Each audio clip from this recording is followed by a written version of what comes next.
안녕하십니까. 알파스트리트 파트너스입니다.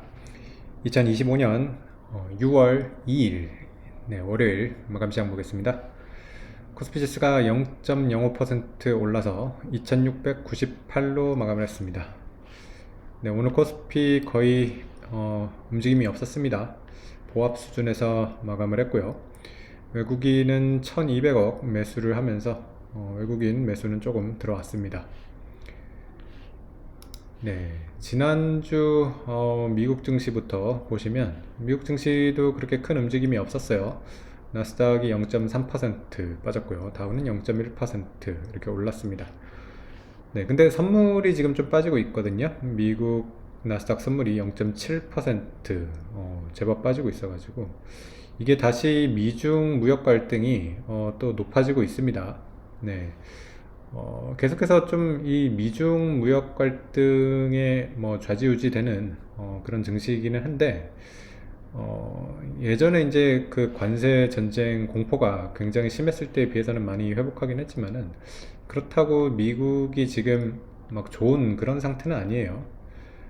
지금 달러 같은 경우도 굉장히 약해졌고, 어쨌든 미국도 전고점을 회복하는 그런 수준은 아니어가지고, 계속해서 좀 약한 그런 모습인 것 같습니다. 금요일 미국 주요 종목들 보시면 엔비디아랑 테슬라가 꽤 하락을 했습니다. 엔비디아도 거의 3% 하락을 했고요. 테슬라는 3%가 넘게 하락을 했습니다. 그동안 좀 반등을 많이 하기도 했는데 또 반등을 많이 한 만큼 또 이렇게 되돌림도 좀 크게 나오는 그런 모습이었습니다. 엔비디아 테슬라가 좀 하락이 좀 두드러졌고요. 다른 섹터들은 그래도 좀 올랐던 섹터들이 더 많았던 것 같습니다.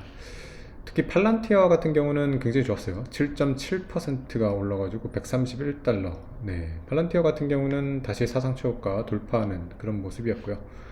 올해 정말 최고의 그런 주식이 아닌가 싶습니다. 올해만도 벌써 74%가 넘는 그런 상승을 보여주고 있습니다. 팔란티어 외에는 우버라던가 넷플릭스 같은 주식이 좀 좋았고요. 그리고 GE 에어로스페이스 같은 경우도 상당히 좋았습니다. 우리나라 같은 경우도 방산주가 좋았는데 GE 에어로스페이스 같은 경우도 방산주로 좀 볼 수도 있겠죠.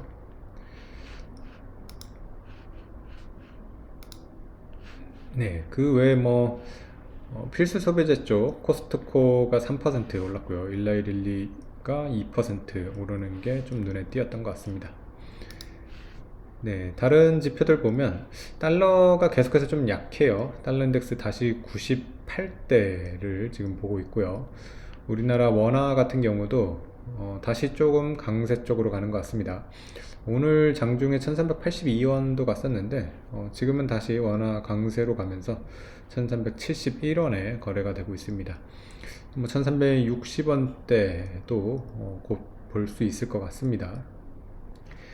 그리고 미국 10년물 국채 같은 경우는 4.4%대 계속 이 정도에서 거래가 되고 있고요. 그래서 전체적으로 그렇게 큰 움직임이 없는 그런 시장이에요.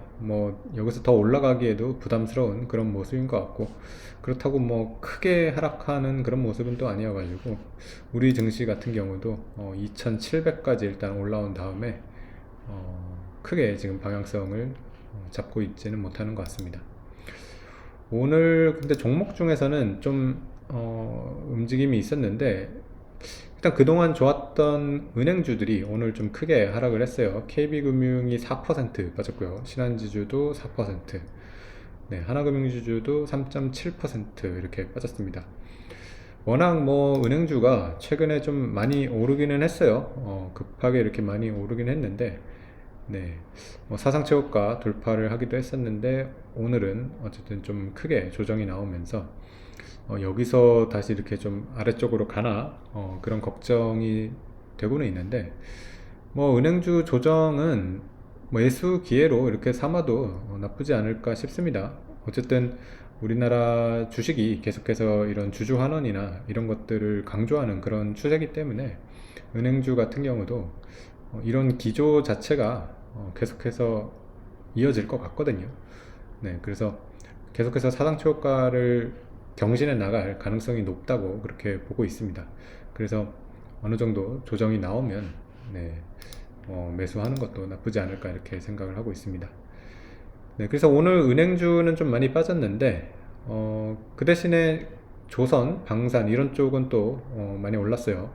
현대중공업이 5.5% 상승을 했고요. 네, 그리고 방산 같은 경우도 하나에어로스페이스 거의 3% 상승을 했고요. 현대로템 같은 경우 3.8% 상승을 했습니다. 네, 그래서 조선 방산 같은 경우도 지금 가격적인 부담이 있기는 한데 뭐 그렇다고 꺾이는 그런 수준은 아니고요. 뭐 고점대에서 계속 약간 횡보하는 그런 모습인 것 같습니다. 네, 그래서 실적이 계속해서 좀 좋아지고 있어가지고 또 실적 발표 나오고 다음 분기 실적 이렇게 기대감까지 또 생기면 계속해서 좀 더 갈 수 있지 않을까 이렇게 생각을 하고는 있습니다. 근데 물론 뭐 이미 올라온 게 굉장히 많아가지고 여기서 이제 크게 뭐 더 먹을 게 있나 그렇게 싶기도 한데 뭐 어쨌든 지금 우리나라 증시에서는 계속 주도를 해가는 그런 섹터는 맞는 것 같습니다. 네, 그리고 오늘 HMM도 4.7% 오르면서 네, 강한 모습이었고요. 그 반도체 같은 경우도 오늘 나쁘지 않았습니다. 삼성전자랑 SK하이닉스 1%, 1.5% 정도 이렇게 각각 올랐고요. 네. 그리고 지금은 바이오 쪽이 계속해서 좀 쉬고 있는 그런 모습인 것 같습니다. 삼성바이오로직스랑 셀트리온 거의 보합 수준이었고요.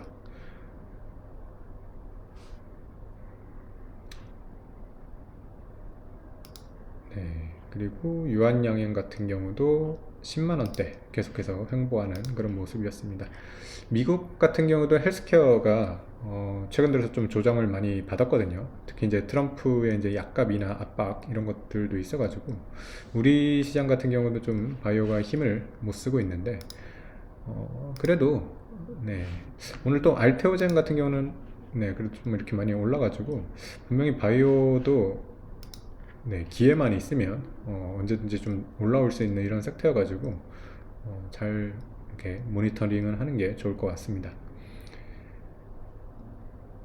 네, 그리고 오늘 또 뭐 철강 관세 뉴스가 좀 있어가지고 미국이 철강 관세를 또 50%로 올린다고 그러죠. 네, 포스코홀딩스가 2.4% 이렇게 빠지면서 좀 영향을 받는 그런 모습이었습니다. 네, 우리 시장 같은 경우는 일단은 뭐 미중 무역 갈등이라는 거는 크게 보면 악재이기는 한데 또 다음 정권에 대한 어떤 기대감도 있는 그런 상황이라서 그런 것도 지금 혼재되어 있는 그런 모습이고요. 일단은 2700대까지 이렇게 회복을 했는데 네, 여기서 이제 경기가 좀 회복을 하고 우리나라도 주식 부양 이런 것들이 정책적으로 나오면 또 이렇게 더 상승 추세로 이렇게 갈 수가 있는데 네, 과연 그렇게 좀 잘 나올지 좀 지켜봐야 될 것 같습니다. 만약에 또 박스피로 회귀한다 그러면 네, 또 가격적으로는 부담스러운 그런 상황이기도 하거든요. 항상 뭐 2700 이 정도 오면 좀 이렇게 과거에도 이렇게 빠진 적이 많아가지고 네, 쉽게 지금 이렇게 따라갈 수 있는 그런 자리는 아니긴 합니다. 뭐 장기로 이렇게 보유하고 있는 사람들이 만약에 우리나라 증시가 이렇게 레벨업이 된다고 하면 네, 그런 거를 좀 기대해 볼 수 있는 그런 지금 길목에 좀 서 있는 게 아닌가 네, 그렇게 생각이 됩니다.